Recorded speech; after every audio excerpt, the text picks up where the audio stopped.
741. Gladys mengangkat kepalanya dengan lesu sambil melihat kakaknya. Hidupnya sudah diatur oleh keluarganya. Mulai dari teman-teman yang harus bergaul dengannya, pernikahan, dan segalanya. Semuanya sudah diatur, dan Gladys bukan tipe orang yang berani melawan atau mengungkapkan pendapat. Pada akhirnya, Gladys hanya bisa menghela napas tak berdaya tanpa menjawab ucapan kakaknya. Masih di saat yang sama, rumah Yasmin Limantoro. Sekarang Yasmin sudah menjadi Night Watcher, tapi dia tetap tinggal di NJ. Saat tidak ada misi, hidupnya masih sama dengan sebelumnya. Dia sedang duduk di sofa sambil melihat ponsel, matanya terasa berat saat melihat video yang sedang dibicarakan banyak orang itu. Yasmin dan Damar memiliki ceritanya sendiri. Walaupun Yasmin sendiri belum tahu sejak kapan perasaannya pada Damar tumbuh, yang jelas dia mencintai Damar. Tapi begitu dia melihat video ini, Yasmin merasa tidak berdaya. Hatinya terasa seperti ditusuk-tusuk ribuan jarum. Berita mengenai Damar dan Lilia yang menjadi sepasang kekasih menyebar dengan cepat ke seluruh dunia. Bahkan netizen dari luar negeri terus-menerus membagikan link video ini pada teman-teman mereka. Sejak Damar muncul di depan layar, semua orang sudah memperhatikan gerak-gerik Damar.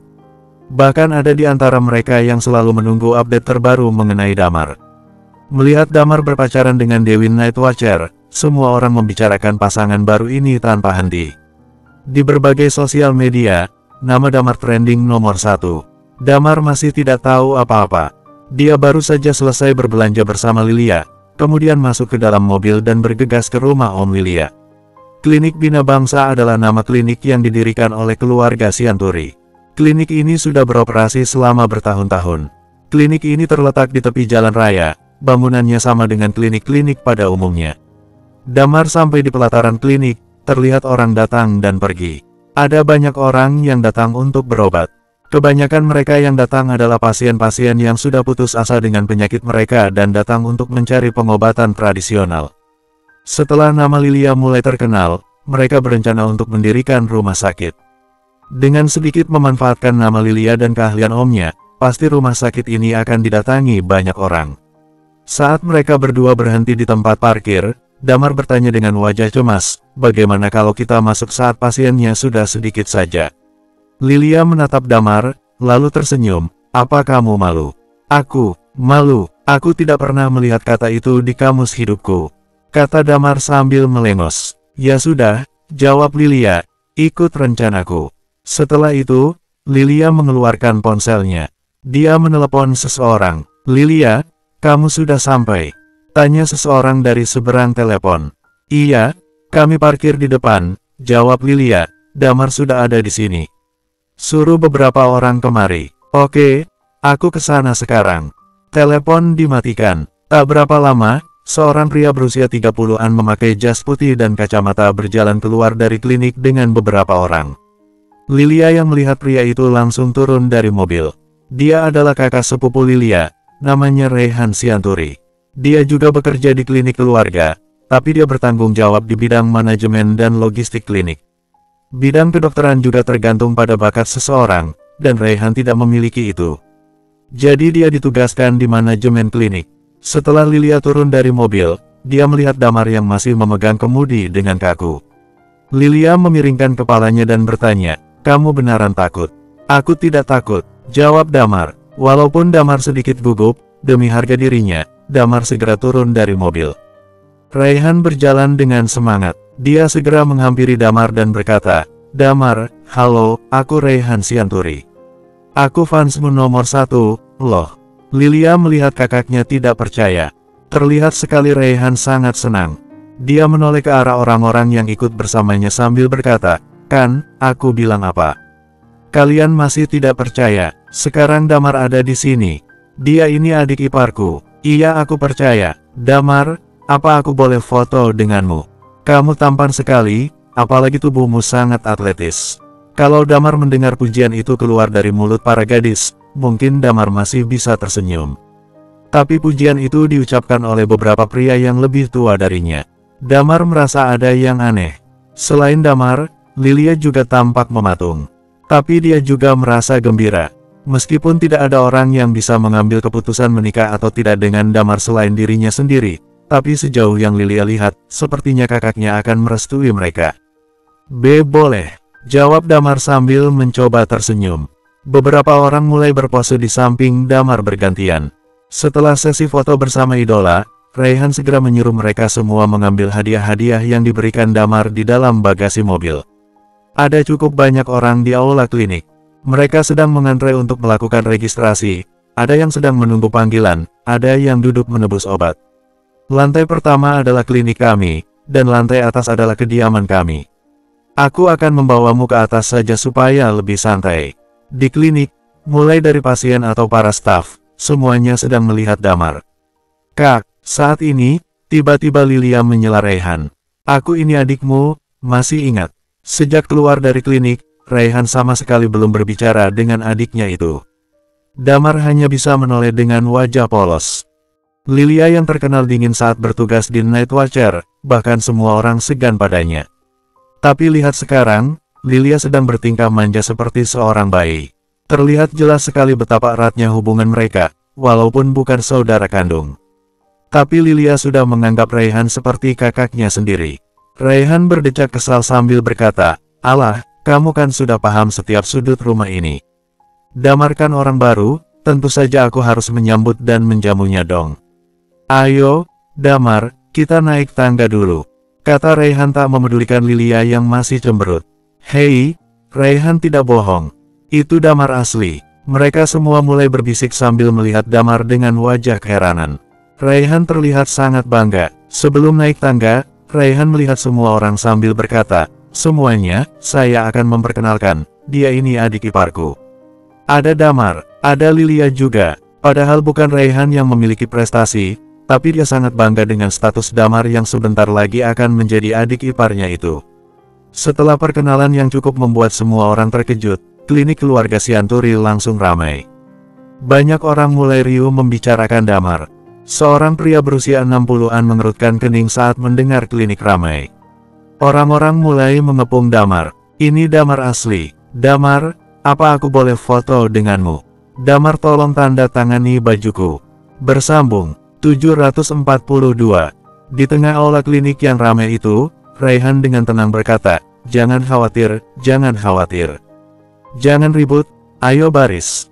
Yang mau foto atau tanda tangan baris dulu. Jangan berisik, ingat ini klinik tempat orang sakit." Damar hanya diam menurut pada Raihan. Sedangkan Lilia, wajahnya sudah sangat merah mendengar kelakuan kakak sepupunya itu. Namun ide Raihan ternyata cukup efektif. Berangsur-angsur keadaan mulai tenang, orang yang ingin berfoto dengan Damar juga semakin berkurang. Damar hanya diam dan menurut. Untungnya hanya beberapa puluh orang saja. Setelah semuanya sudah selesai, seorang pria mendekat.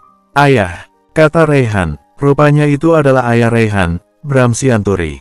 Dia mendekat dan melirik Raihan. "Dasar." Raihan hanya bisa meringis sambil menggaruk kepalanya yang tidak gatal. Tapi untungnya Bram tidak terlalu mempermasalahkan keributan ini. Dia melihat Damar sambil berkata, "Padahal kamu baru pertama ke sini, tapi harus meladeni anak nakal ini. Meskipun dia lebih tua darimu, tapi tingkahnya masih saja kekanakan." "Jangan pedulikan Raihan." "Ah, tidak apa-apa, Om," jawab Damar yang salah tingkah. "Aku masih ada pasien, Lilia, antar Damar ke atas."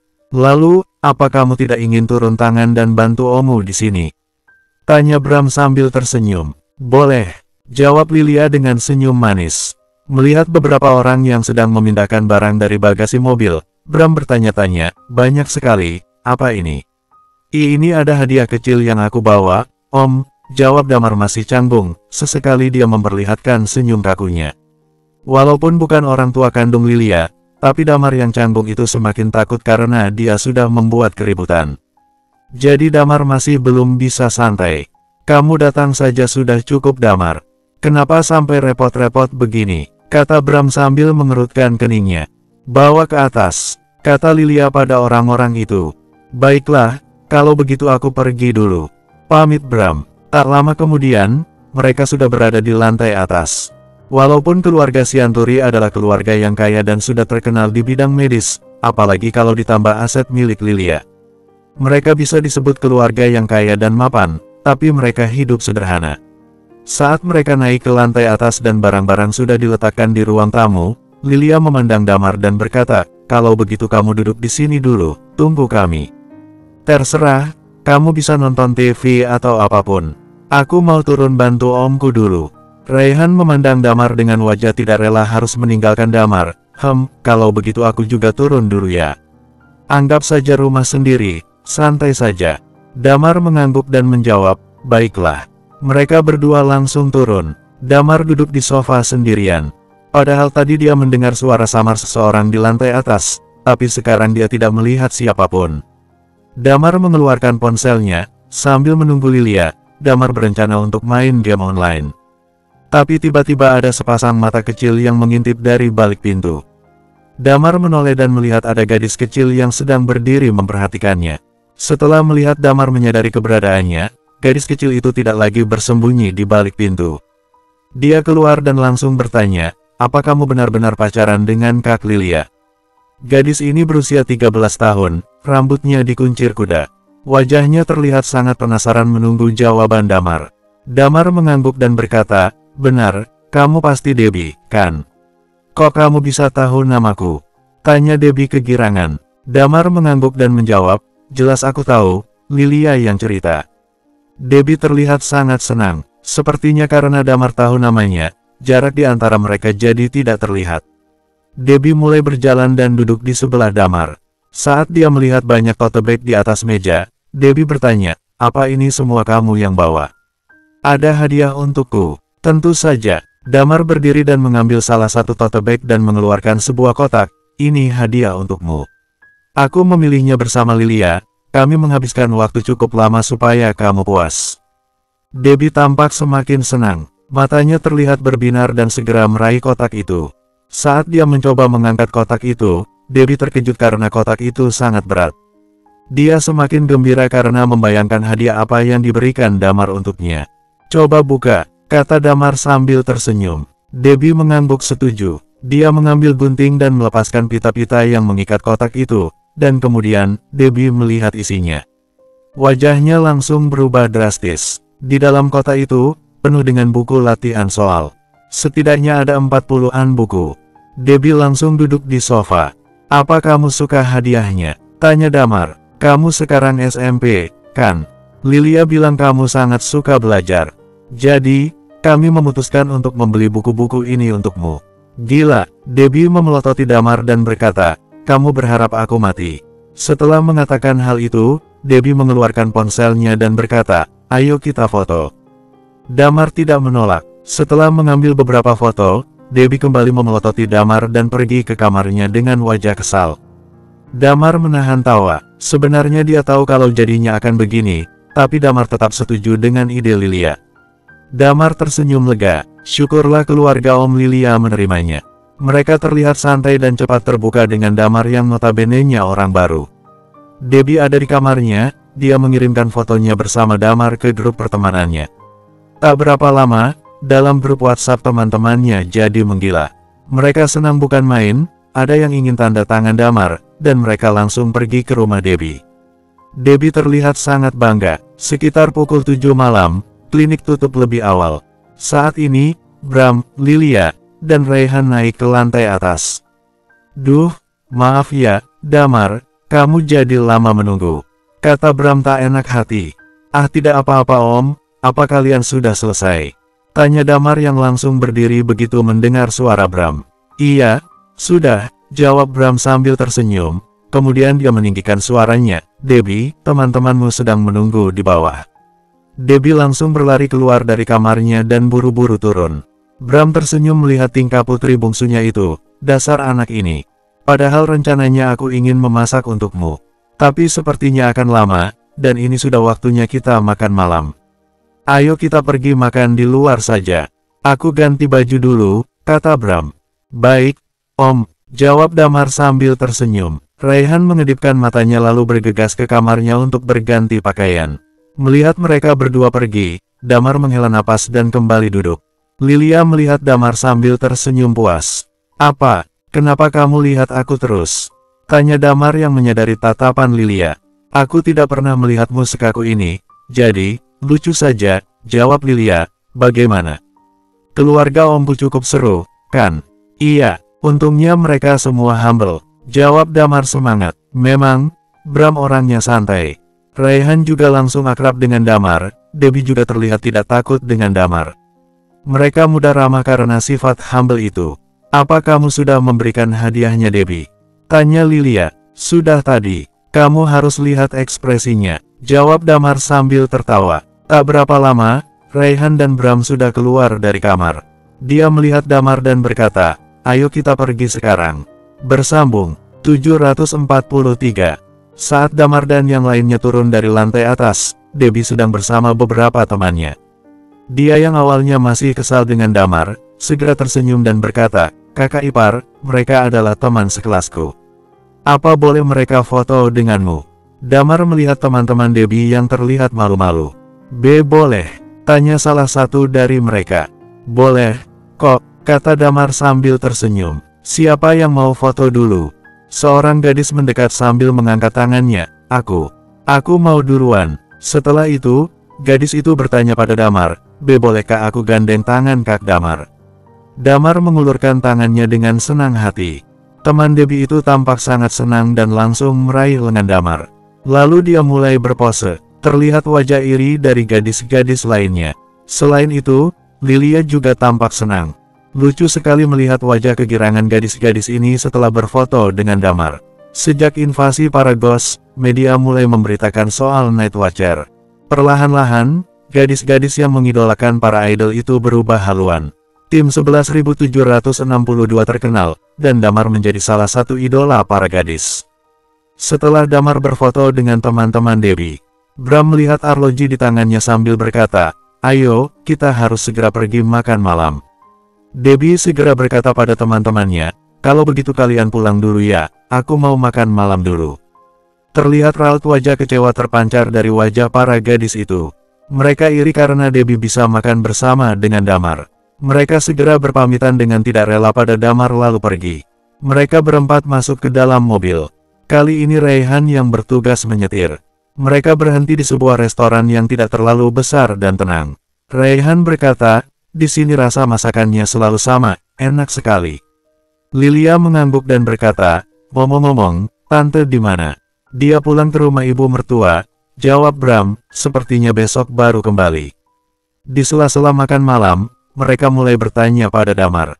Pertanyaan umum seperti kapan menikah, atau mereka membicarakan masa kecil Lilia. Hasil pertemuan ini sudah jelas, terlihat sekali Bram menyukai Damar. Sekitar pukul 10, mereka sudah kembali ke rumah. Begitu mereka akan masuk ke dalam, terlihat beberapa orang berdiri di depan pintu masuk.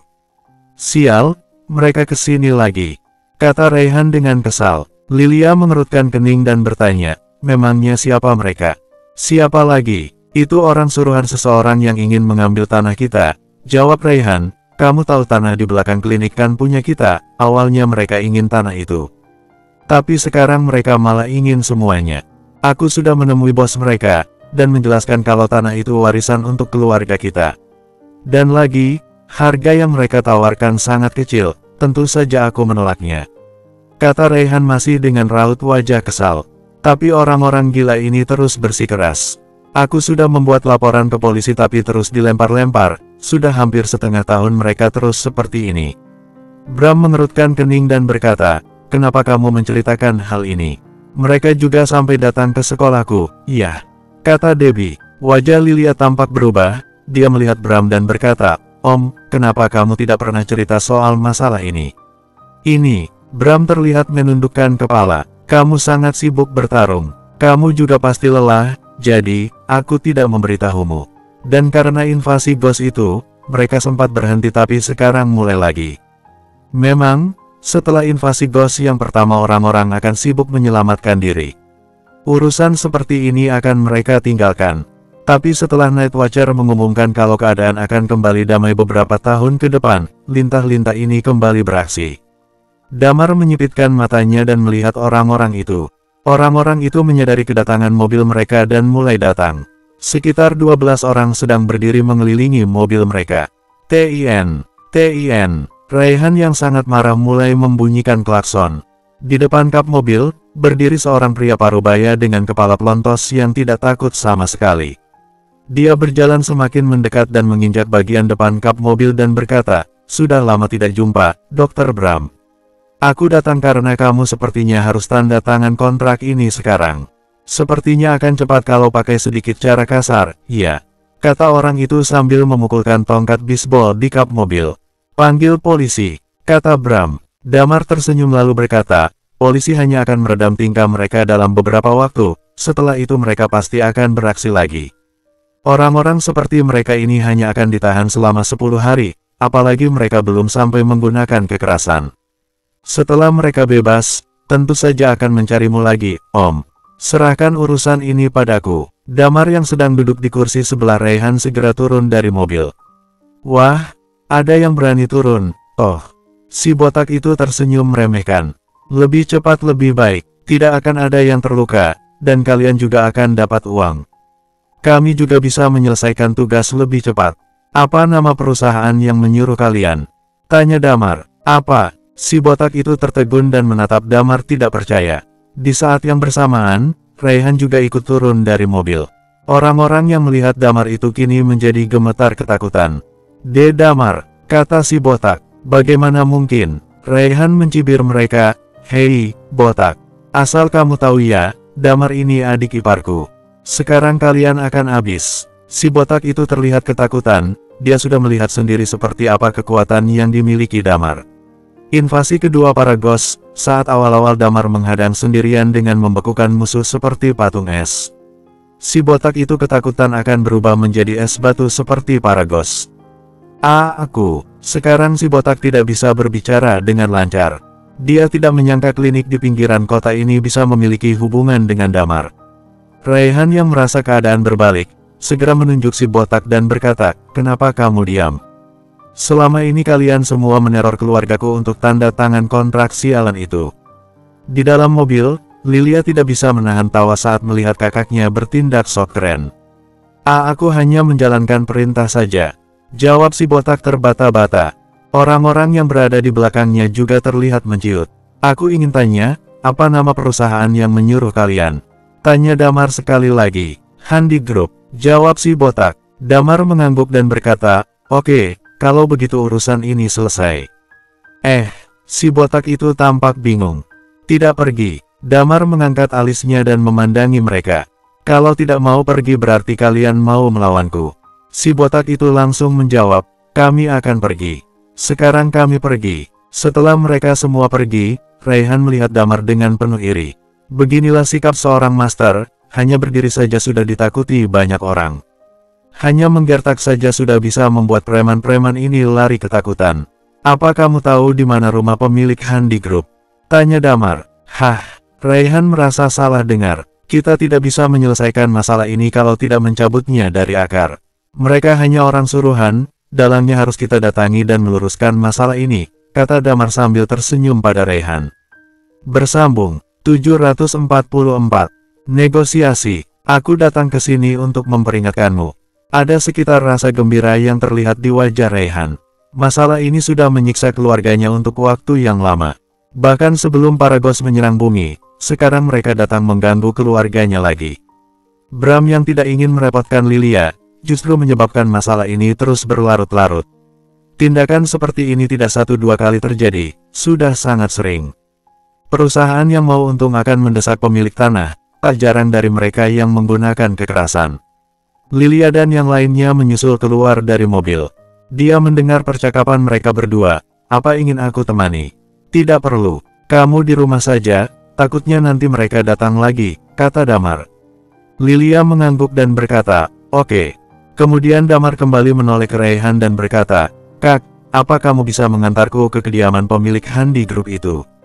Kalau kamu tidak tahu, aku akan tanya orang-orang Night Watcher untuk menyelidiki tempat tinggalnya." Tidak sulit untuk mencari tempat tinggal seseorang selama tahun lamanya, database Night Watcher selalu diperbarui setiap harinya. "Aku tahu, aku pernah pergi ke rumahnya untuk negosiasi sebelumnya," kata Raihan. Damar dan Raihan pun segera masuk ke dalam mobil dan pergi. Bram yang melihat mobil yang dikendarai oleh Damar itu entah mengapa tersenyum. "Ada apa, Om?" tanya Lilia. Bram kembali tersenyum lalu menjawab, "Aku memiliki firasat yang baik tentang anak itu." Dia bisa melakukan banyak hal dan menangani masalah dengan baik. Awalnya, Bram berpikir kalau Damar hanyalah anak muda yang gampang main tangan karena dia kuat. Tapi melihat bagaimana Damar menghadapi preman-preman suruhan tadi, sepertinya Bram salah sangka. Dan lagi, Damar dapat diandalkan.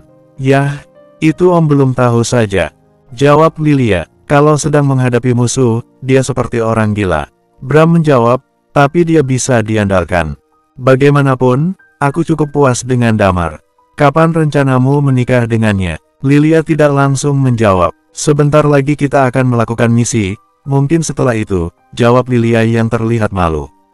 Untung saja mereka masih berada di luar, jadi wajahnya tak terlihat begitu jelas. Setelah menjawab ucapan Bram, Lilia berkata dalam hati, entah aku bisa kembali hidup-hidup atau tidak. Dia telah memutuskan untuk pergi ke Eternal Planet. Banyak ahli bela diri di sana, lawan mereka adalah 4 keluarga besar Phoenix. Bram mengangguk dan berkata, baiklah, oh iya, sebelum kamu berangkat melakukan misi, jangan lupa temui orang tuamu. Lilia mengangguk dan berkata, iya, aku akan pergi besok sekalian dengan Damar. Di tempat lain, Raihan dan Damar sudah sampai di kediaman Handy. Di depan rumah ada 2 orang berjas yang menjaga. Mereka penjaga khusus di sini, kata Raihan, bagaimana caranya kita masuk? Pergi seperti bertamu saja, bilang kalau kamu datang mau membicarakan soal penggusuran tanah, kata Damar. Keduanya berjalan menuju pintu. Karena mereka berada di luar, cahayanya tidak terlalu jelas. Mereka tidak melihat wajah Damar dengan saksama. Siapa? Teriak salah satu penjaga. Raihan Sianturi. Aku datang mau membahas penggusuran tanah, kata Raihan. Saat penjaga mendengar nama Raihan, mereka tersenyum menghina dan berkata, oke, tunggu sebentar. Aku akan beritahu Pak Handi dulu. Bos dari Handi Group itu bernama Handi Budiakso. Salah satu dari mereka berbalik dan pergi masuk ke dalam rumah. Damar berdiri sambil memunggungi mereka. Terdengar suara dari dalam rumah. Keluarga Sianturi. Pak Handi, saya sudah menyuruh si botak pergi ke sana. Kami akan segera membuat mereka tanda tangan, kata seseorang. Secepatnya, kata Handi, karena para Ghost, banyak sektor jadi terganggu. Ini adalah kesempatan kita, mumpung para Ghost tidak datang untuk beberapa tahun. Kita harus memanfaatkan keadaan dan meraup keuntungan sebanyak mungkin. Kalau mereka masih saja menolak tanda tangan, pakai cara khusus. Cara khusus? Tanya seseorang. Apa maksudmu? Apa kamu ingin memberi mereka uang lebih banyak untuk tanahnya? Hah, memberi mereka uang, kata Handi sambil mengerutkan alisnya. Mana mungkin aku sebaik itu, maksudku itu dengan cara membuat mereka kapok seperti kecelakaan mobil. Kamu harus paham soal seperti ini, kalau mereka terlalu alot, pakai cara kasar. Damar yang mendengarkan hal ini secara otomatis menjadi kesal. Dia memang pernah mendengar Binar mengatakan hal seperti ini. Sepertinya hal seperti ini memang wajar dilakukan untuk mencapai kesuksesan perusahaan besar. Dengan mendengar hal ini, Damar sudah bertekad akan memberi pelajaran untuk Handi. Sambil menunggu penjaga tadi, Damar mengeluarkan ponselnya dan mencari kontak Bagas. Dia menyuruh Bagas untuk memeriksa latar belakang Handi Budiakso. Setelah masalah data sudah diserahkan pada Bagas, Damar harus menyelesaikan urusan ini sekarang. Tak berapa lama, penjaga tadi keluar dan berkata, Pak Handi menyuruh kalian masuk. Raihan mengangguk. Sekarang kamu datang ke sini untuk negosiasi lagi. Aku sudah kerja dengan Pak Handi bertahun-tahun. Orang-orang kolot sepertimu akan berakhir menderita karena tidak. Saat mengatakan itu, dia baru melihat wajah Damar dengan jelas. Penjaga itu sangat terkejut sampai tidak bisa meneruskan kalimatnya. Beberapa kali dia mengucek kedua matanya, hasilnya tetap sama. Dia tidak salah lihat. Damar benar-benar berdiri di depannya. Segera setelah itu, matanya langsung melotot. Damar, katanya sambil terkesima. Damar melihatnya dengan sinis. Dia mengabaikan wajah yang terlihat seperti orang yang habis melihat malaikat maut itu dan berkata, antar kami. Penjaga yang ketakutan itu tidak berani menjawab. Negosiasi macam apa ini? Dia tidak tahu bagaimana hidup bosnya setelah bertemu Damar. Penjaga itu masih tidak berani menjawab. Dia berbalik dan berjalan masuk menuju ruang tengah dengan Damar dan Raihan di belakangnya. Segera, saat melewati pintu utama, penjaga itu berkata, Pak Handi, Raihan Sianturi sudah datang. Dia tidak berani berdiri di sana. Penjaga itu hanya berdiri di ambang pintu menjaga jarak dari Damar. Ada apa ini, Dr. Raihan? Apa kamu sudah mengambil keputusan tanda tangan kontrak? Tanya Hendy tanpa babi bu. Di dalam ruangan tengah, ada dua orang yang duduk di sofa. Salah satunya pria yang memakai setelan jas rapi dan satunya lagi seorang pria parubaya dengan perutnya yang buncit. Jelas sekali mana yang Hendy, pemilik Hendy Group. Karena kali ini ada Damar, Raihan merasa sangat percaya diri. Dia menjawab ucapan Hendy dengan santai, ini bukan negosiasi, aku di sini untuk memperingatkanmu. Berhenti mempermainkan keluargaku. Cek, sepertinya kamu salah makan. Kata Hendy, aku bisa membuat keluargamu. Hah. Di tengah kalimatnya yang belum rampung, tiba-tiba Hendy sangat terkejut saat melihat siapa sosok yang berada di belakang Raihan. Dia langsung duduk tegak, sambil memicingkan matanya. Kamu, Damar. Hendy langsung berteriak. Dia tidak percaya melihat Damar berdiri di depannya. Bersambung, 745. Ya, dia mengenali sosok Damar. Sepertinya itu sudah pasti. Dengan reputasi Damar sekarang, hampir tidak ada orang yang tidak mengenalnya. Apalagi orang seperti Hendy, tentu saja dia tahu Damar. Sekarang Damar menjabat sebagai pemimpin Night Watcher, pahlawan umat manusia. Dan gilanya dia berdiri di depan Hendy, Damar datang dengan Raihan. Rupanya Raihan membawa Damar ke sini. Ini benar-benar sebuah ancaman untuk Hendy. Hendy menelan ludah, orang di sebelahnya juga terlihat gemetaran. Melihat mereka yang terlihat ciut, Raihan tahu dengan pasti situasinya. Kali ini keadaan sepenuhnya dia kendalikan. Raihan menatap Hendy dengan sinis, kamu sudah mengganggu ketenangan keluargaku.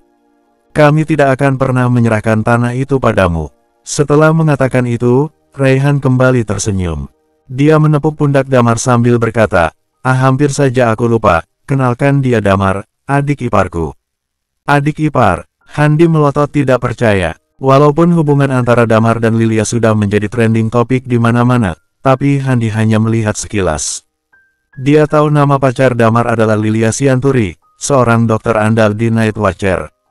Tapi Hendy tidak pernah menyangka kalau Damar akan ikut campur dalam urusan ini.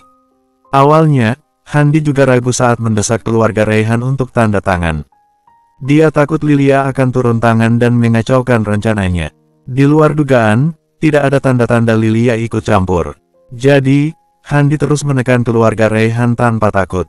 Tapi sekarang, malah Damar yang turun tangan. Damar, wajah Hendy terlihat pucat pasi. Damar hanya meliriknya sekilas, kemudian bertanya pada Raihan, Kak, apa kamu benci orang ini? Tentu saja, jawab Raihan sambil menggertakkan giginya. Dia sudah mengganggu ketenangan keluargaku. Bahkan sampai mengganggu pelayanan di klinik. Banyak pasien yang ingin berobat tapi putar balik karena takut dengan preman-preman yang dia kirim. Apa kamu ingin balas dendam? Kata Damar sambil menyeringai. Aku di belakangmu, sekarang kalau kamu ingin memberinya pelajaran, silakan saja. Apa kamu tertarik, Kak? Dengan backingan dari Damar, amarah yang selama ini terendam di dalam dadanya langsung meluap. Raihan berjalan ke depan Hendy dan melayangkan pukulan. Baf! Suara dari tinju Raihan yang bertemu dengan pipi Hendy terdengar melegakan. Raihan menunjuk Hendy sambil berkata, bajingan. Itu untuk ketenangan keluargaku yang sudah kamu usik. Dengan mengatakan hal itu, Raihan kembali meninju pipi sebelah kiri Hendy. Tiba-tiba, pria berjas yang sedari tadi hanya duduk itu berdiri. Dia meraih tangan Raihan yang bersiap memukul Hendy lagi. Damar sedikit terkejut karena orang yang tampak ketakutan di ujung sofa itu tiba-tiba ikut campur. Orang ini memiliki kemampuan bela diri, mungkin dia berada di tingkat tinggi. Damar dapat merasakan dari aura yang dipancarkan oleh orang ini. Pria itu menghentikan Raihan, lalu menatap Damar sambil berkata, Damar, sebagai pemimpin Night Watcher, sepertinya bukan levelmu ikut campur urusan orang kecil. Kalau sampai masalah ini tercium media, mungkin akan menyebabkan efek buruk untuk dirimu dan nama Night Watcher. Damar menyentuh hidungnya dan berkata, jadi kamu sedang mengancam. Pria itu buru-buru menjawab, bukan, siapa yang berani mengancammu? Tapi, sepertinya tidak perlulah pakai kekerasan. Kita bisa duduk dan diskusikan baik-baik, kan? Begitu pria itu menyelesaikan kalimatnya, Damar langsung menghampiri dan meninju bagian perut pria itu. Damar tidak menggunakan tenaga terlalu kuat, tapi itu saja sudah cukup. Pupil mata pria itu bergetar, dia melepaskan tangan Raihan dan berguling-guling di lantai sambil memegangi perutnya. "Damar, kamu menghapus pusat energiku," kata pria itu sambil terus memegangi perutnya. "Aku dengar percakapan kalian, semuanya. Menggunakan cara khusus, membuat kecelakaan. Ini yang kamu sebut diskusi. Seni bela diri tidak dipakai untuk hal semacam ini," kata Damar. Handi yang melihat langsung pukulan Damar itu hanya bisa menelan ludah. Hal yang paling membuatnya takut adalah kenyataan bahwa Damar mendengar percakapannya. Raihan yang mendengar perkataan Damar itu semakin murka. Maklum, dia tidak mendengar apa-apa. Mungkin karena Damar memiliki sensitivitas yang tinggi. Raihan memukul dan menendang Handi. Penjaga yang ada di luar ruangan tidak berani masuk. Handi terus meminta belas kasihan pada Raihan yang masih kalap. Damar yang biasanya menjadi penengah itu hanya diam. Dia tidak berusaha menghentikan Raihan sama sekali. Walaupun Raihan terus menghajar Handi, tapi dia selalu menyerang selain titik vital. Begini-begini Raihan menggunakan otaknya, dia tahu sedikit mengenai anatomi tubuh manusia. Maka dari itu, Damar tidak menghentikan Raihan yang sedang mengamuk. Setelah sedikit puas, Raihan merasa lelah. Dia menghentikan tinjunya dan duduk di sofa. Handi terbaring di lantai dengan wajah bengkak dan hidung mimisan. Pria yang satunya tidak berani melawan lagi, dia hanya bisa duduk diam di lantai. Damar berjongkok di samping Raihan. "Sebagai pemimpin, harusnya kamu sudah tahu aturannya, kan? Kalian butuh lahan, tapi yang punya lahan tidak ingin menjualnya. Ya, jangan pakai cara kotor. Tidak ada yang akan menjual tanahnya, apalagi kalian memberi harga murah. Aku tidak akan melakukannya. Aku tidak akan melakukannya," kata Handi ketakutan. "Oh ya, aku yakin orang-orang sepertimu sudah memakai cara kotor sebelumnya," kata Damar lagi. "Masalah keluarga Sianturi ini adalah teguran buatmu," kata Damar sambil menunjuk Handi. "Night Watcher akan menyelidiki perusahaanmu. Kalau kamu terbukti pernah melakukan cara licik sampai menghabisi nyawa orang, tunggu saja hukumannya." Handi tidak bisa berkata-kata. Dia sangat terkejut Damar akan bertindak sejauh ini. Night Watcher akan menyelidiki perusahaan. Handi merasa bisnisnya akan hancur. Melihat wajah Handi yang terlihat seperti maling tertangkap basah itu membuat Damar tersenyum puas. "Ayo pergi," kata Damar pada Raihan. "Bajingan," ucap Raihan pada Handi sebelum akhirnya melangkah keluar. Keluar dari kediaman Handi Budiakso. Mereka berdua kembali masuk ke dalam mobil dan pulang ke rumah. Gila, Damar, aku tadi sangat keren ya. Apalagi kamu, penuh karisma. Apa kamu akan memenjarakannya?" tanya Raihan sambil menyetir. Damar menghela napas dan berkata, "Pasti dia pernah mempermainkan nyawa orang. Aku sudah memberitahu Night Watcher, dan Handi akan diselidiki. Kalau memang dia terbukti melakukan hal itu, dia akan dipenjara dan hartanya disita." Raihan terlihat sangat bersemangat. Setelah mereka sampai di rumah, Raihan langsung menceritakan kejadian selama di kediaman Handi dengan penuh semangat. Bram merasa lega saat mendengar kalau Night Watcher akan turun tangan menyelesaikan masalah ini. Pukul 11 malam, di lantai 2 klinik Bina Bangsa. Bram melihat sekeliling dan berkata, "Lilia, kamu dan Damar tidur di kamar yang sama, ya?" Kemudian Bram menunjuk ke arah sebuah kamar sambil berkata ringan, "Kalian tidur di kamar ini, bagaimana?" Mendengar ucapan Bram yang tak terduga ini, Damar dan Lilia kompak saling berhadapan. Mereka terlihat salah tingkah, tapi dalam hati, Damar sangat senang. Bersambung 746. Bram dapat melihat gelagat keduanya. Mereka berdua terlihat malu-malu. Jelas sekali mereka belum melakukan hal sejauh itu. Tentu saja, Bram tidak bertanya lebih jauh. Dia memilih tersenyum dan berkata, "Kalau begitu Om tinggal ya." Setelah itu, keadaan di ruang tamu hening. Damar hanya memainkan kuku-kukunya dan diam. Aku mandi dulu." Tiba-tiba Lilia berdiri. Damar berdeham dan menjawab, iya, memang, mereka berdua tidak pernah tidur bersama. Lebih tepatnya, tidak pernah melakukan hal sejauh itu. Sembari menunggu Lilia mandi, Damar terus mencoba menampik pikiran-pikiran dewasanya itu. Ada rasa senang di hati Damar, maklum saja, Damar butuh waktu bertahun-tahun untuk bisa melangkah sejauh ini. Setelah Lilia selesai mandi, kini giliran Damar untuk mandi. Kembali ke kamar, lampu di kamar tidur masih menyala. Lilia sekarang sedang berbaring di tempat tidur sambil bermain ponselnya. Tapi jelas, siapapun juga tahu kalau pikirannya kemana-mana. Lilia menyembunyikan kepanikannya dengan bermain game dan berpura-pura tenang. Melihat Damar datang ke kamar, Lilia mencoba memasang wajah super tenang. Kemudian dia meletakkan ponselnya dan berkata, "Aku mau tidur." Damar berjalan ke sisi lain, dengan hati-hati dia mulai naik ke atas ranjang dan mulai berbaring. Awalnya, Damar takut Lilia akan menendangnya dan menyuruhnya tidur di lantai. Tapi sepertinya hal itu tidak akan terjadi. Setelah itu, Damar mematikan lampu. Damar berbaring dengan posisi terlentang menghadap langit-langit, sedangkan Lilia tidur membelakanginya. "Kamu sudah tidur?" tanya Damar dengan suara rendah. Sejak mengatakan akan tidur, Lilia tidak bergerak sama sekali. Jadi, Damar tidak bisa melihat apakah Lilia sudah tidur atau belum. Tanpa diduga, Lilia berbalik dan hanya melihat Damar tanpa menjawab. Kamar yang hanya terkena sinar pantulan dari ruang tamu dan lampu tidur itu membuat pandangan mereka tidak terlalu jelas. Tapi Damar dapat melihat indahnya wajah Lilia yang imut. Damar merasakan jantungnya seakan mau copot. Detaknya semakin kencang dan kencang. "Jangan macam-macam," kata Lilia dengan cepat. "Mereka bisa mendengar kita." Apa aku boleh memelukmu?" tanya Damar. Lilia memanyunkan bibirnya tanpa menjawab. Diam artinya iya. Damar mengulurkan tangannya dan memeluk Lilia dengan posisi masih berbaring. Damar dapat mencium wangi sabun Lilia, aroma sitrus bercampur dengan susu. Setelah menyadari tidak ada pergerakan selanjutnya, Lilia merasa nyaman karena berada dalam dekapan hangat Damar. Tapi, Lilia merasa sedikit kecewa. Lilia baru menyadari, ternyata begini rasanya kecewa karena berhenti di tengah jalan. Lilia melingkarkan tangannya di pinggang Damar, dia memeluk Damar lebih erat. Tanpa sadar, mereka mulai terlelap dalam dekapan hangat itu. Keesokan harinya, Damar terbangun karena ponselnya berbunyi. Saat dia membuka mata, Lilia sudah tidak ada. Damar juga dapat mendengar sayup suara beberapa orang, sepertinya klinik sudah dibuka. Damar mengangkat telepon dari Bagas. "Halo, ada apa?" "Ada dua hal yang ingin aku sampaikan," kata Bagas. "Pertama, aku sudah menyuruh Night Watcher di kota SH untuk melakukan tugasmu kemarin. Handi Group sebelumnya pernah melakukan hal yang sama dengan dua keluarga, dia memang sudah bermain kotor." Damar sedikit lega, untung saja masih ada bukti yang dapat dilacak, kalau tidak Handi Group akan kembali mengganggu keluarga Sianturi.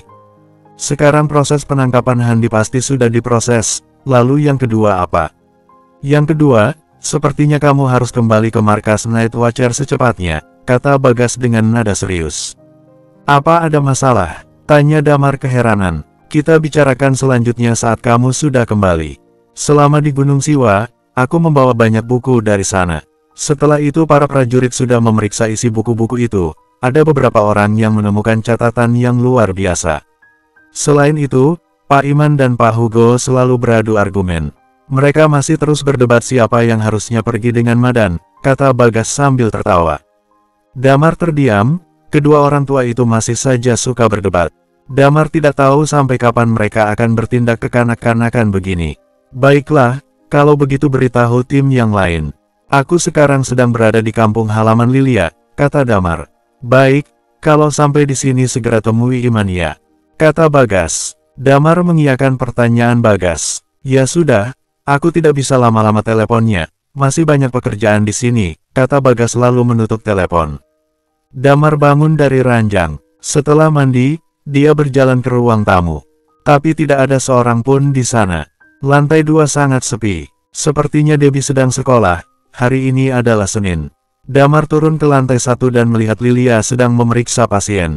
Begitu melihat Damar, Lilia segera menghampiri. "Sepertinya kita tidak bisa lama-lama di sini. Bagas barusan telepon, dia menyuruh kita kembali ke markas," kata Damar. "Baiklah," jawab Lilia. "Aku akan bilang om dan kakakku dulu." "Oh iya, sebelum kembali kita ke makam orang tuaku dulu, iya." "Iya, aku ikut denganmu," kata Damar. Setelah mengemasi barang, Damar bertemu dengan Bram dan Raihan. Mereka berdua sangat kaget karena Damar dan Lilia sudah berpamitan, padahal baru satu malam mereka menginap setelah sekian lama. Ada raut kekecewaan di wajah keduanya. Bram menghela napas tak berdaya. "Walaupun kamu Night Watcher, apapun misinya tetap hati-hati. Kalau kamu mati, orang-orang yang masih hidup akan sangat sedih. Jangan sampai bertindak gegabah." Mendengar nasihat Bram, Damar merasa seperti ditampar. Kalau mati, orang-orang yang masih hidup akan sangat sedih. Dulu, Damar hanya memikirkan untuk menjalankan misi. Seberbahaya apapun Damar tidak peduli, hidup dan mati seperti permainan bagi Damar. Damar juga tahu dulu ada orang tua, saudara, teman yang menyayanginya. Tapi saat itu, dia tidak pernah berpikir sampai sejauh itu. Dan nasihat Bram barusan seperti sebuah pencerahan, Damar jadi mulai memikirkannya. Benar yang dikatakan Bram, mulai saat ini Damar tidak boleh bertindak sebelum rencananya matang. Harus lebih berhati-hati dalam setiap menjalankan misi. Iya, Om, kami mengerti, kata Lilia. Kalau begitu kami pergi dulu. Setelah misi ini selesai, aku akan ke sini lagi. Iya, klinik sedang ramai sekarang. Maaf Om tidak bisa mengantar kalian pergi, kata Bram. Setelah itu, Damar dan Lilia pergi membeli bunga dan keperluan lainnya untuk berziarah ke pemakaman terdekat. Setelah berziarah ke makam kedua orang tua Lilia, keduanya kembali memakai kacamata hitam dan masker. Mereka pergi ke bandara kota SH untuk naik pesawat ke markas Night Watcher. 3 jam kemudian, Damar dan Lilia sudah sampai di markas Night Watcher. Saat melihat sekeliling, Damar mengerutkan keningnya. Apa kamu juga merasakan kalau suasana di markas agak sedikit berbeda? Lilia menganggukkan kepalanya dan berkata, aku juga merasakannya. Ayo kita temui Iman dulu dan tanya padanya. Bersambung 747. Melihat suasana markas Night Watcher, Damar tidak ragu-ragu dan mengajak Lilia menuju gedung utama dengan cepat. Ketika mereka tiba di markas, banyak orang berinisiatif untuk menyapa Damar ketika melihatnya. Tetapi Damar menemukan bahwa kebanyakan orang memiliki ekspresi yang cukup serius di wajah mereka. Ada apa? Damar meraih seseorang dan bertanya. Bagaimana situasinya? Kenapa semuanya begitu serius? Pria itu menatap Damar, dia berpikir sejenak lalu berkata, aku tidak tahu. Pagi ini, Pak Hugo dan Pak Iman mengatakan bahwa suatu masalah telah terjadi. Dan sejak pagi, Night Watcher tingkat tinggi dari negara lain datang ke markas terus-menerus. Ekspresi orang-orang itu cukup serius, dan kemudian membuat kami semua merasa gugup dan tegang. Damar terkejut, dia tidak menyangka ternyata karena ini. Dia tidak banyak bicara, dia dengan cepat mencondongkan tubuh dan melihat ke atas. Di puncak tangga, Guntur sedang berdiri dengan sebatang rokok di tangannya. Alisnya berkerut dalam. Akhirnya kalian tiba, kata Guntur. Ada apa yang terjadi? Damar mengerutkan kening dan bertanya. Pergi dan tanyakan pada Pak Iman sendiri, kali ini barang-barang yang dibawa kembali dari Gunung Siwa mencatat satu hal. Guntur menghela napas lega dan berkata, benda itu membuat semua orang merasa sedikit tegang. Damar mengangguk dan berkata, oke, kalau begitu aku akan pergi ke sana dulu. Setelah mengatakan itu, dia berjalan menuju kantor Iman. Sementara Guntur masih berdiri di puncak tangga, dia sepertinya melarang orang yang tidak penting untuk masuk. Damar masuk ke dalam sebuah kantor yang sangat besar. Pada saat ini, seluruh anggota tim 11.762 telah tiba di sana. Mereka sedang duduk, dan ada beberapa Night Watcher negara O di sini juga. Darius mewakili Night Watcher negara O untuk datang. Damar mengecek kekuatannya, dan dia sedikit terkejut bahwa dia benar-benar mencapai tingkat Half Undying Flame.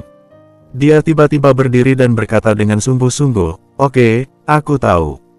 Ingatlah untuk merahasiakan hal ini, dan hanya Night Watcher tingkat tinggi di negaramu yang tahu tentang ini. Jangan mengumumkannya, jika tidak, itu akan menyebabkan kepanikan, Hugo mengingatkannya. Baiklah kalau begitu, Darius bangun dari sofa. Setelah melihat Damar, dia terkejut sejenak, lalu membungkuk dalam-dalam kepada Damar. Dia berkata, terima kasih. Damar bertanya dengan heran, untuk apa berterima kasih padaku? Sum-sum tulang dan tulang abadi yang kamu bawa kembali sangat membantuku. Darius berkata sambil tersenyum, meskipun kamu sudah mencapai tingkat Undying Flame. Tapi aku percaya bahwa aku akan segera menyusul. Damar tertegun, Darius adalah seorang jenius di era yang sama dengannya. Ketika Damar menjadi Night Watcher Zero, Darius juga menjadi Night Watcher Zero di negara O. Dia mencapai tingkat dewa ketika penyerangan bos pertama kalinya. Kali ini, dia telah mencapai Half Undying Flame dengan mengandalkan sum-sum tulang. Damar tersenyum dan tidak terlalu banyak berpikir. Talia yang di sebelahnya melengkungkan bibirnya dan berkata, kamu harus menyusulku dulu. Darius terkejut dan kemudian wajahnya memerah. Meskipun dia telah mencapai tingkat Half Undying Flame, tetapi memang sulit untuk mencapai tingkat yang lebih atas. Dia pun tidak tahu berapa lama waktu yang dibutuhkan untuk mencapai Undying Flame. Semua anggota tim 11.762 mencapai tingkat Half Undying Flame ke atas. Bahkan sniper yang terlemah pun sudah bertingkat Half Undying Flame. Dia tidak tahan untuk mengerutkan bibir. Tetapi setelah Damar membuka Burial Ground dan melepaskan energi yang sangat besar itu, bumi saat ini cukup cocok untuk pelatihan seni bela diri. Dan dia percaya bahwa dia dapat menyusul mereka dengan cepat. Dia berbatuk kering, kalau begitu aku akan kembali dulu. Kemudian, dia berbalik badan dan berjalan keluar. Ketika dia pergi, Damar baru bertanya, apa yang terjadi? Iman duduk di sofa, dia menatap Damar dalam-dalam.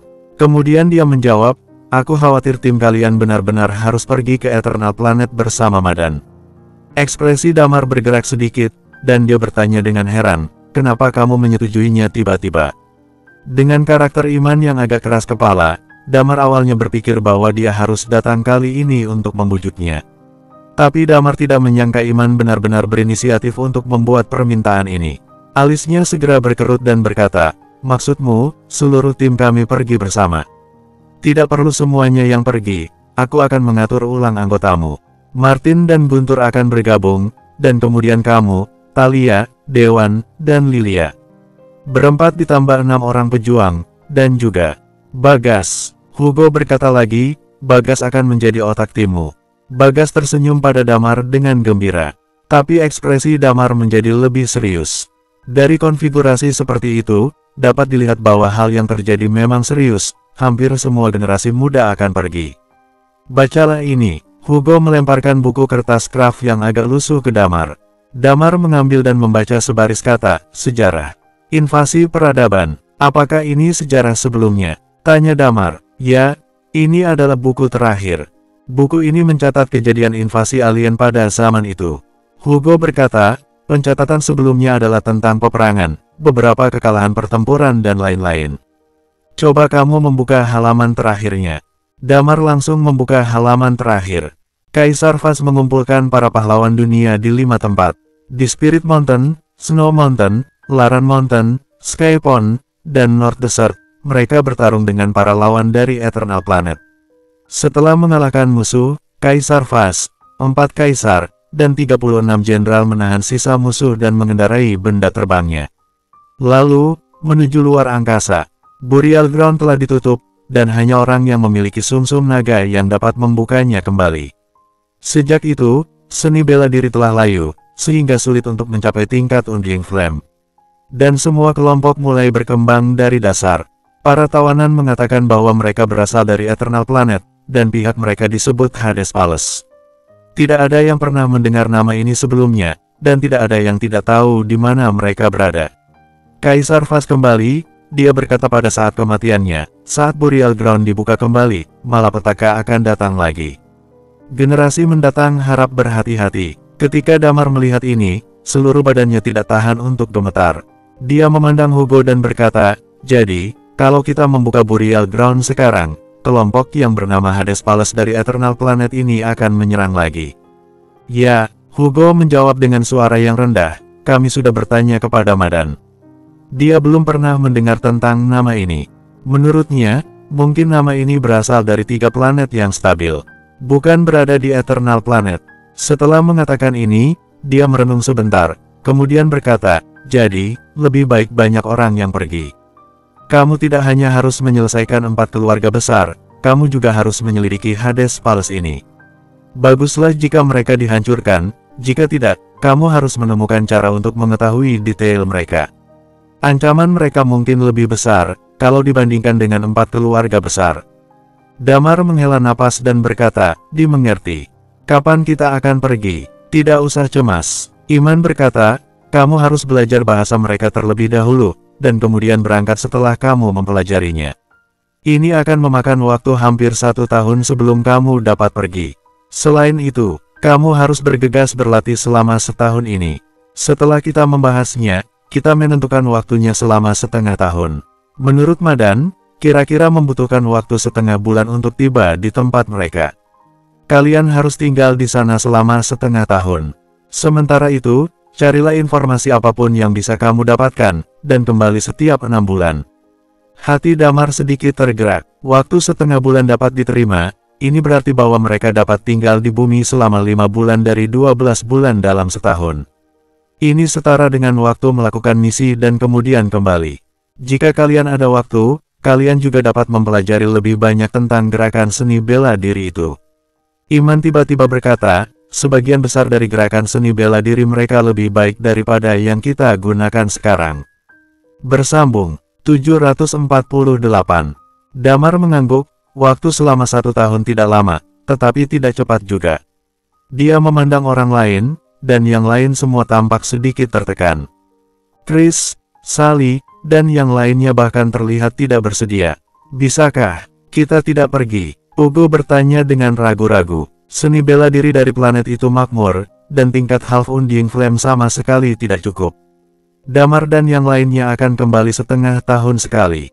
Jika kalian sudah mencapai batas Half Undying Flame, kalian dapat mengikuti mereka di misi berikutnya, kata Hugo dengan ringan. Di sampingnya, Iman menghela napas dan tersenyum masam. Awalnya, aku ingin pergi sendiri, tapi lengan dan kaki tua ini tidak berguna.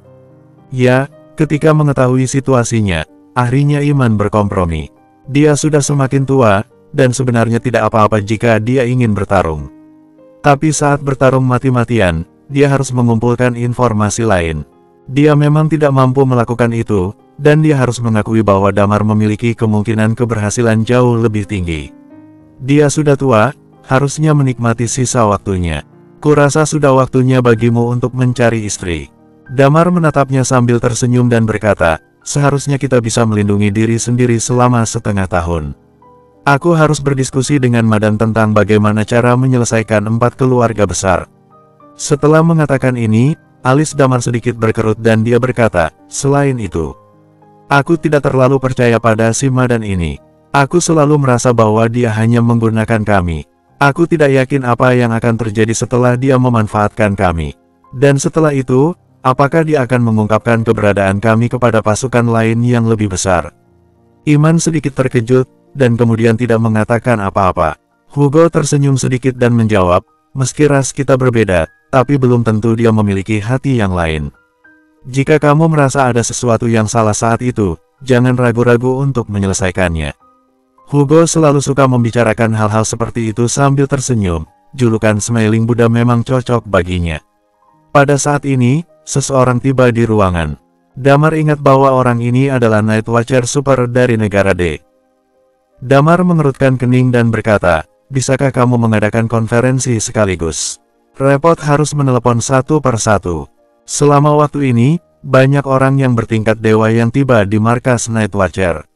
Sebagian besar dari mereka telah mengonsumsi sumsum tulang. Iman berkata, waktu bangunnya berbeda, jadi, mereka akan mendapat pengumuman setelah mereka bangun. Dan kemudian berilah mereka gambaran umum situasi sekarang. Faktanya, ini hanya untuk memberitahu kepada pengatur-pengatur Night Watcher. Pengumuman krisis yang menyeramkan ini menyebabkan kepanikan di dunia orang-orang biasa. Sekarang dunia perlahan-lahan kembali beroperasi, dan semua orang hidup di jalur yang benar. Bahkan jika orang-orang dari Hades Palace datang, diperkirakan akan memakan waktu lama untuk menyelidikinya sebelum mereka datang ke bumi. Jadi kita punya cukup waktu, dan sekarang waktu telah berlalu begitu lama, sulit untuk mengatakan apakah nama ini masih ada. Setidaknya Madan belum pernah mendengarnya. Damar mengangguk dan berkata, biarkanlah aku yang menyelidikinya. Iman mengangguk dan menjawab, ya.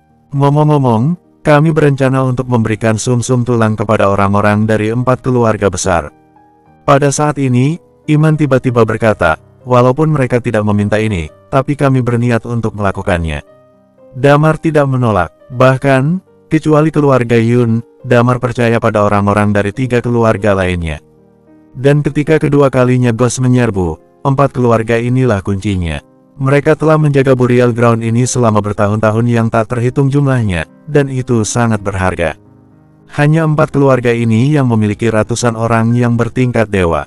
Setelah mengambil sumsum tulang, mungkin akan ada puluhan orang yang mencapai tingkat Undying Flame. Ini adalah kekuatan tempur yang sangat besar. Tetapi dengan cara yang sama, jika mereka memiliki pikiran lain, itu akan sulit untuk dikendalikan. Yang terpenting adalah orang seperti Master Mou yang sudah di perbatasan Half Undying Flame. Bumi sekarang lebih cocok untuk berlatih dan jika menggunakan sumsum tulang, pasti dia akan mampu menembus ke tingkat Undying Flame. Tidak mudah untuk mengatakan apakah semua dapat dikendalikan saat itu, apalagi Damar akan pergi ke planet lain. Ini adalah hal yang harus dipertimbangkan oleh Damar dan Night Watcher. Dia tidak ingin ada perang saudara lagi saat itu. Aku mengamatinya dan merasa bahwa mereka masih layak dipercaya, kata Hugo. Aku juga tidak berpendapat. Damar mengangguk dan berkata, tentu jika jumlah ahli di bumi semakin banyak. Setelah mereka memutuskan, Hugo dan yang lainnya mulai berbicara tentang situasi di Sin City. Martin membawa beberapa ahli dari Night Watcher untuk mengatur Sin City lagi. Sekarang, tempat ini telah benar-benar menjadi penjara dan bahkan banyak aturan yang Hotgears tetapkan sebelumnya telah berlaku kembali. Seluruh dunia sepenuhnya dikendalikan. Apalagi Wendy dan Sela berinisiatif pergi ke Sin City untuk berlatih. Bakat Wendy tidak kurang dari anggota-anggota timnya Damar. Dia telah mencapai tingkat tinggi sekarang.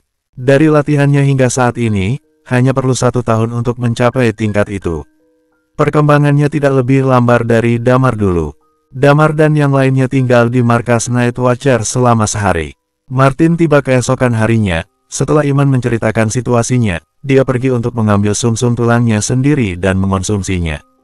Tidak ada keraguan bahwa setelah Martin mengonsumsi sumsum tulang, yang tadinya bertingkat Half Undying Flame, tentu akan mencapai perbatasan tingkat Undying Flame. Burial Ground mewariskan banyak sumsum tulang abadi, yang dapat sangat meningkatkan kekuatan manusia. Dalam periode waktu berikutnya, mungkin akan ada peningkatan ratusan orang pada tingkat Half Undying Flame. Dalam keadaan seperti itu, Damar bisa merasa jauh lebih lega saat dia pergi. Tepat setelah Martin mengambil sumsum tulang, Damar dan yang lainnya juga kembali ke rumah. Mereka setuju untuk menunggu Martin bangun, lalu mereka akan berangkat untuk berkumpul di markas Night Watcher, dan langsung pergi ke Kutub Utara untuk mempelajari bahasa planet itu dari Madan. Tentu saja, sementara ini Damar berencana untuk membawa Lilia menemui orang tuanya. Berbeda ketika Damar menemui orang tua Lilia, ketika Lilia bertemu dengan orang tua Damar, dia bersikap murah hati dan tidak merasa gugup sama sekali. Dia memberi nenek Damar pengobatan. Dia melewati ujian dengan mudah. Waktu 3 hari berlalu dengan cepat. Sebelum pergi, Damar memberitahu orang tuanya bahwa dia akan pergi keluar untuk melakukan misi.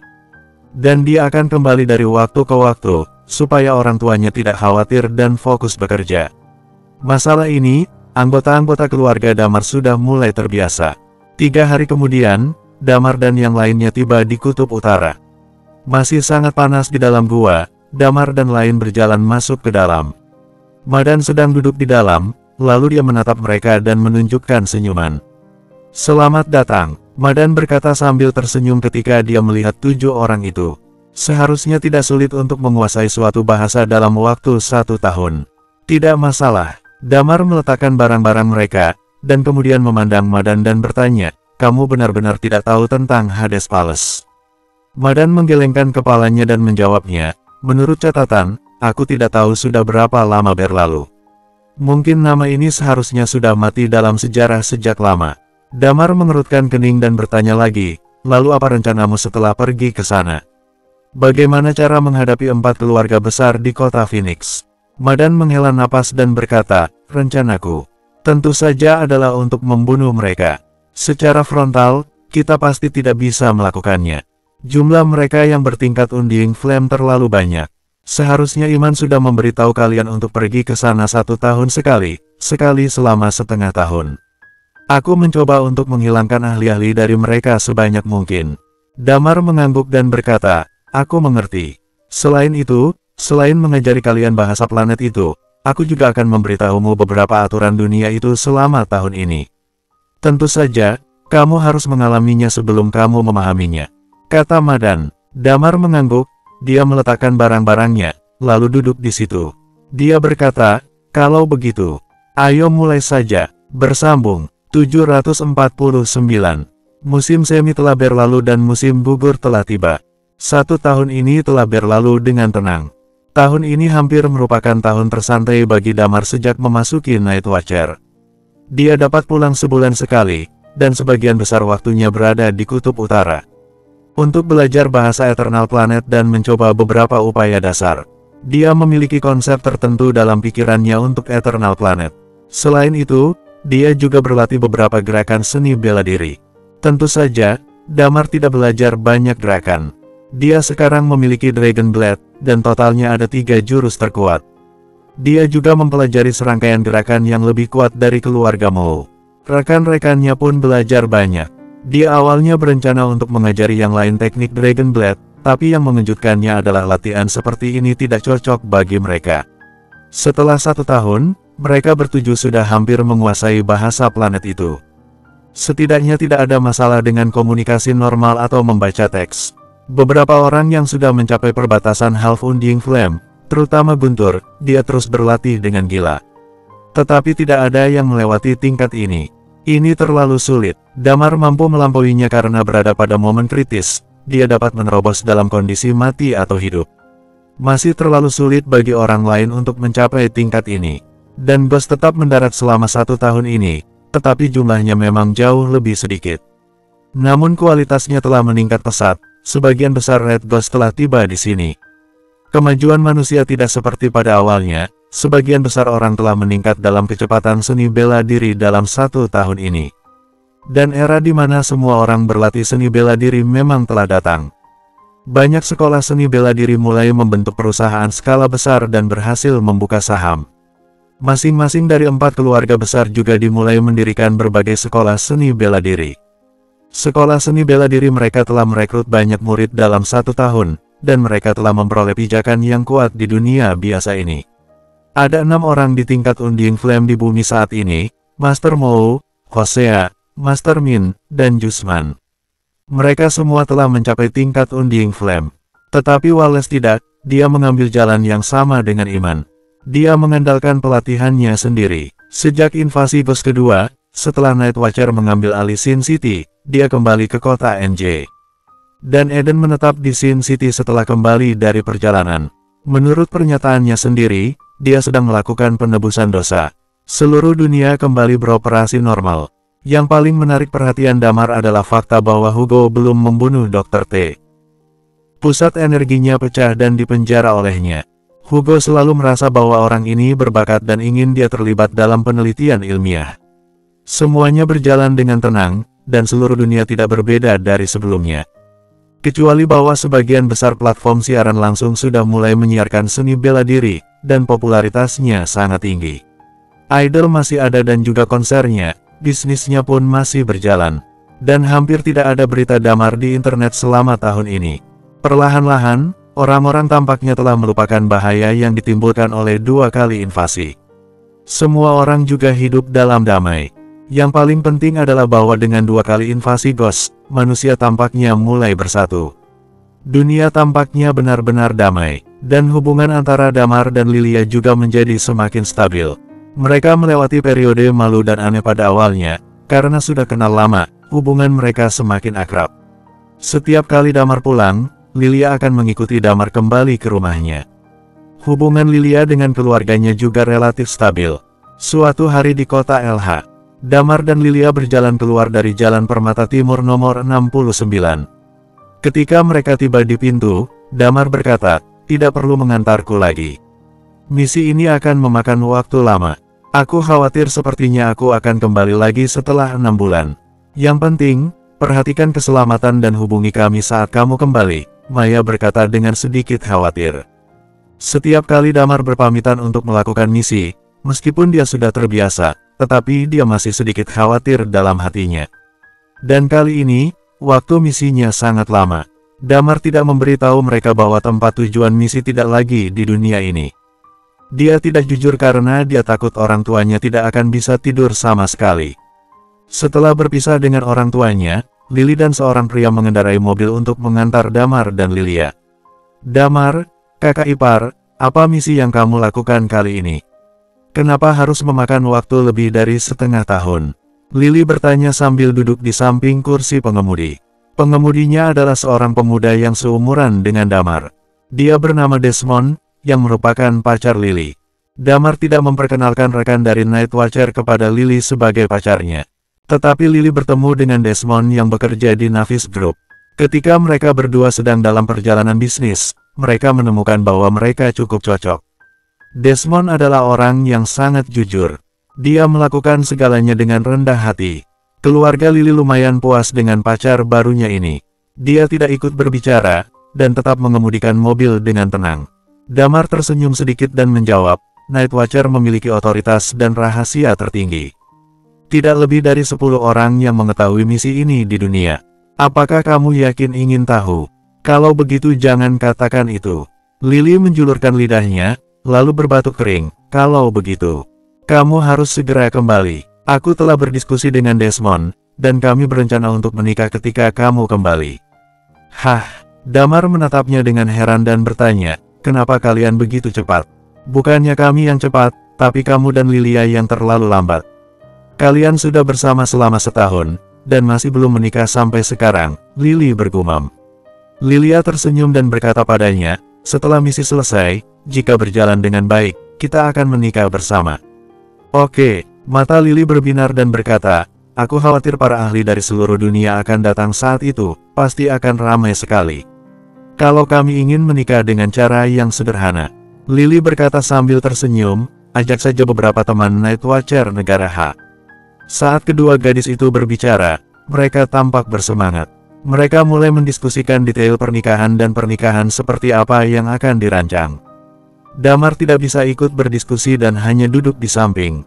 Tetapi ketika melihat Lilia, ada rasa manis di hatinya. Kemudian, dia memandang kota yang dikenalnya, dia merasa sedikit tidak rela untuk pergi.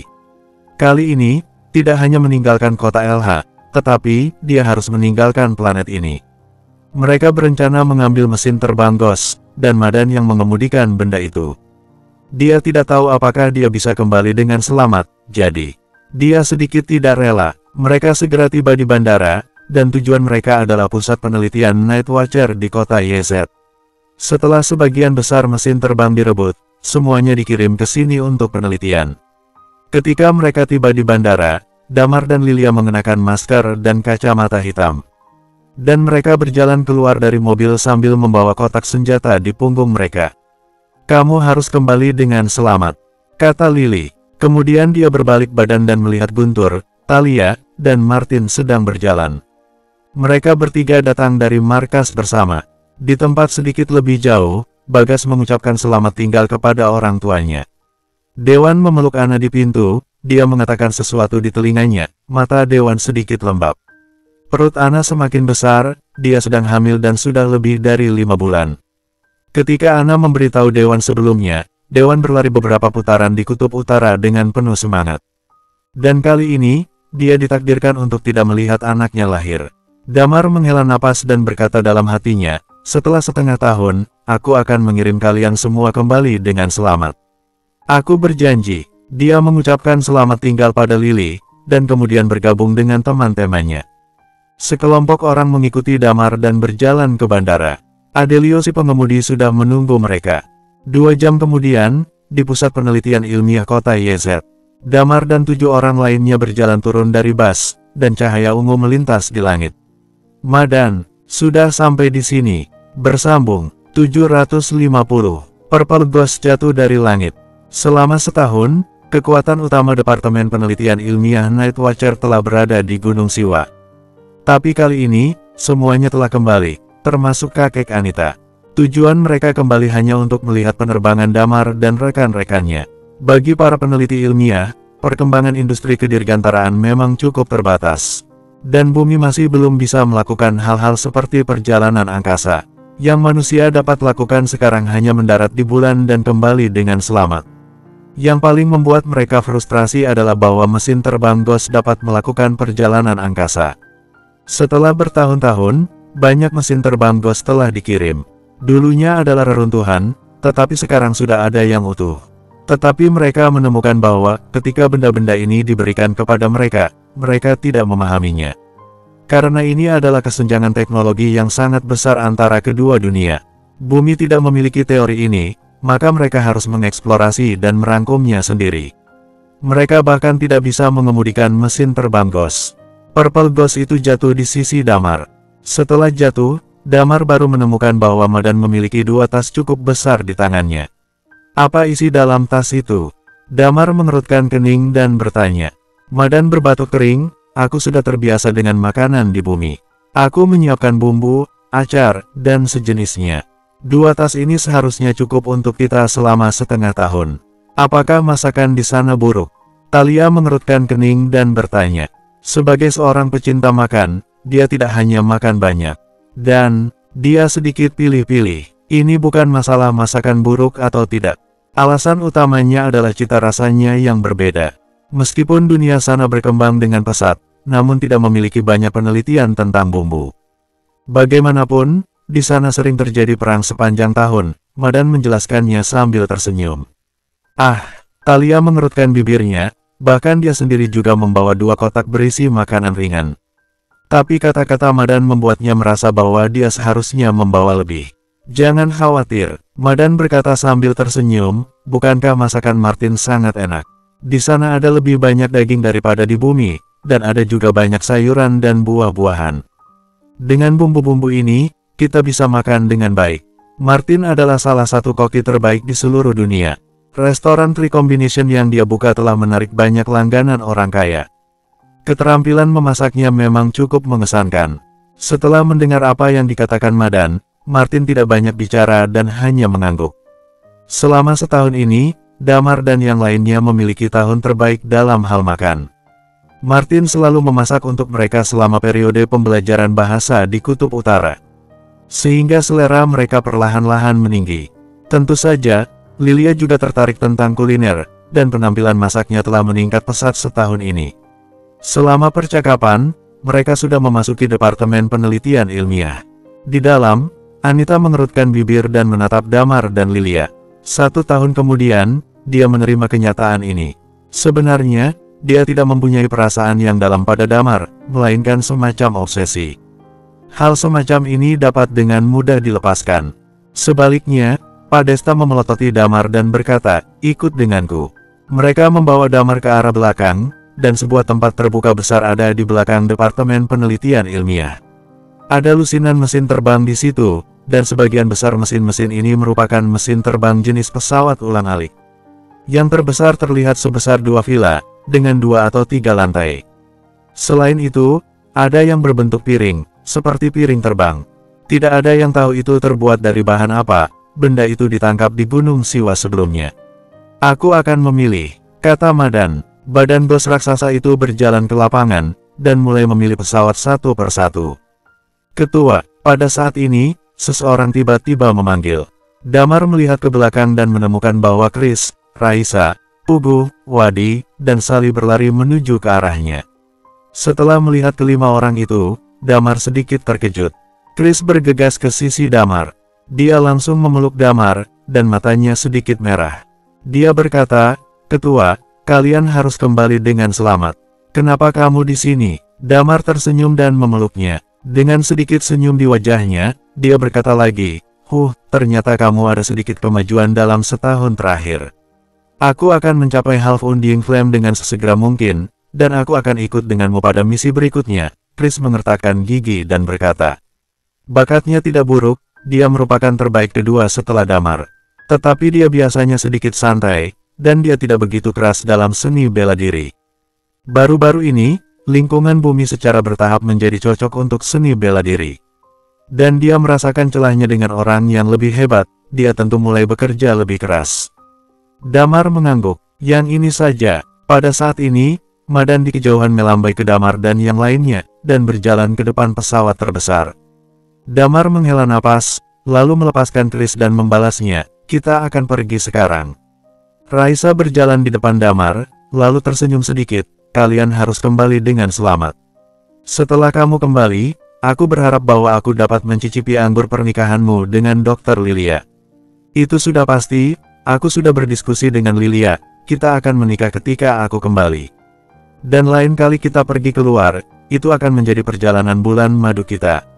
Damar berkata sambil tersenyum. Melihat 5 orang yang tampak tidak rela dan khawatir, Damar merasa hatinya sedikit hangat. Dia menendang Chris dan bercanda, persetan, seolah-olah kita tidak akan bertemu lagi. Bukannya kami pernah melakukan misi sendirian sebelumnya. Kamu anggap saja kami akan melakukan tugas setengah tahun. Tapi, dulu selalu di bumi, kata Chris. Damar cemberut, kemudian dia memarahi, cerewet sekali, seperti seorang wanita. Selain itu, tolong jaga dirimu, jangan berkeliling dan menggoda gadis-gadis. Kamu sudah tidak muda lagi, cari wanita yang cocok untuk dinikahi. Aku mengerti, jawab Chris. Damar mengerutkan kening, dan terus menasihati. Aku berencana untuk memperkenalkan Lily kepadamu sebelumnya, tapi kamu memang tidak dapat diandalkan. Jadi, aku tidak pernah memperkenalkannya. Dan sekarang, Lily sudah punya pacar baru. Hah, Chris menatap dan berkata, kenapa kamu tidak mengatakannya lebih awal? Katakan lebih awal dan aku bisa menjadi saudara iparmu secara langsung. Suasana menjadi sedikit santai setelah mereka bercanda. Damar tersenyum dan memeluk semua orang dan berkata, sampai jumpa di bulan Juli. Perjalanan bola-balik selama 1 bulan. Dan selama 6 bulan tersisa, mereka akan melakukan misi di planet itu. Setelah mengambil keputusan itu, beberapa dari mereka membawakan barang-barang mereka dan berjalan ke arah pesawat. Pak Desta melambaikan tangannya. Beberapa orang mengambil banyak batu energi dan membawanya ke dalam pesawat. Energi Stone adalah bahan bakar pesawatnya. Setelah setengah jam, suara yang berisik terdengar di pangkalan.